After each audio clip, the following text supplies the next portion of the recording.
السلام علیکم ورحمۃ اللہ وبرکاتہ۔ میں ہوں دعا سارہ اور آپ دیکھ رہے ہیں ہمارا یوٹیوب چینل دعا سارہ 999۔ آج ہم بات کریں گے روزے کے ٹائپس کے حوالے سے، یعنی روزہ 3 قسم کا ہوتا ہے۔ اس بات کا ذکر قرآن و حدیث میں تو نہیں ملتا، لیکن جو ہمارے عالم دین ہیں، جو ہمارے بزرگان دین ہیں، ان سے سننے کو ملتا ہے کہ روزے کی 3 قسمیں۔ پہلی قسم وہ ہے جو عام روزہ ہے، جس میں آپ سحری سے لے کر افطاری تک روزہ رکھتے ہیں، آپ کچھ کھاتے پیتے نہیں ہیں، اور اللہ کا فرمان بھی یہی ہے کہ روزے کی حالت میں سحری سے افطاری تک کچھ نہ کھاؤ پیو۔ اور یہ وہ روزہ ہے جو ہم لوگ ہر ماہ رمضان میں رکھتے ہیں، اور یہ بھی ہماری ایک اچیومنٹ ہوتی ہے۔ لیکن دوسری قسم کا جو روزہ ہے وہ خاص روزہ ہے، اور وہ کیسے عام سے مختلف ہے، ابھی ہم اس پہ بات کریں گے کہ جو دوسری قسم ہے روزے کی، جیسے کہ میں نے بولا کہ عام روزے سے تھوڑا خاص ہوتا ہے، مختلف ہوتا ہے، تو اس میں بہت ہی کم لوگ ایسے ہوتے ہیں جو اس پریویلیج یا اس کیفیت تک پہنچ پاتے ہیں۔ یعنی اس کے اندر آپ کھانا پینا تو نہیں کر رہے ہوتے، لیکن آپ نے اپنے ہاتھوں کو، اپنی آنکھوں کو اور اپنے آپ کو ان تمام چیزوں سے بچایا ہوتا ہے۔ یعنی زبان سے آپ نے کسی کو کوئی ایسی بات نہیں کرنی کہ آپ کے الفاظ کسی کی دل آزاری کا باعث بنے، آپ نے کسی سے غلط کلامی نہیں کرنی، آپ نے کچھ ایسا دیکھنا نہیں ہے جس سے آپ کے روزے پر برا اثر پڑے۔ اپنے کردار، اپنی پرسنالٹی کو مد نظر رکھتے ہوئے آپ نے کسی ایسی چیز کو ہاتھ نہیں لگانا کہ جو روزہ آپ نے رکھا ہوا ہے، کہ جس کا تعلق صرف بھوک اور پیاس سے نہیں ہے، جو عام سے خاص روزہ ہے کہ جس میں بہت کم لوگ یہاں تک پہنچ پاتے ہیں اور اس کو برقرار رکھ پاتے ہیں۔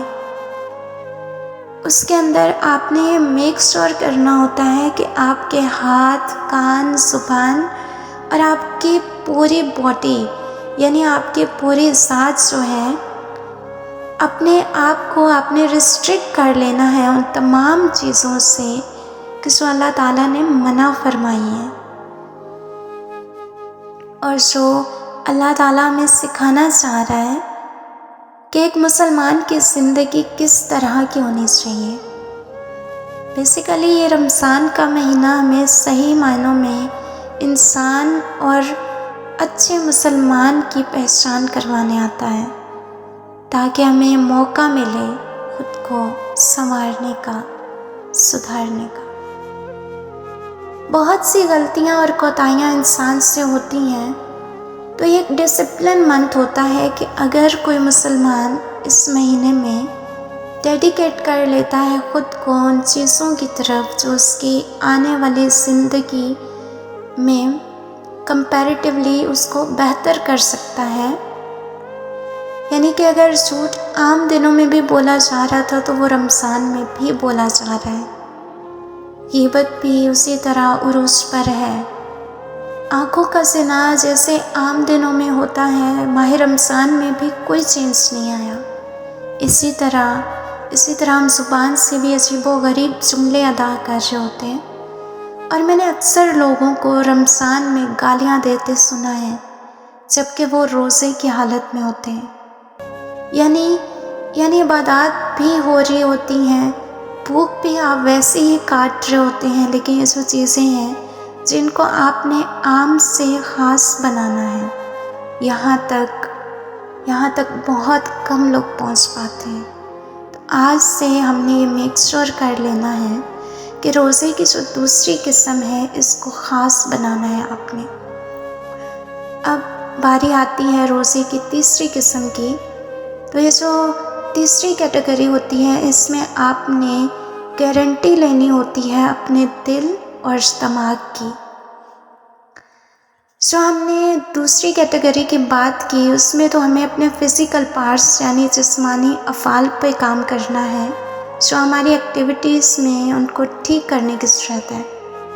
پر یہ جو تیسری قسم ہے جس کا تعلق ہمارے دل اور دماغ سے ہے، یعنی آپ نے اپنے ذہن کے اندر فضول، یوز لیس اور ولگر قسم کے جو تھاٹس آ رہے ہوتے ہیں، بعض دفعہ ہمارے دل و دماغ میں چل رہے ہوتے ہیں، یعنی ہم نے اپنے دل اور دماغ کو بھی ان چیزوں سے بچانا ہے اور ان سب چیزوں سے خود کو پاک رکھنا ہے۔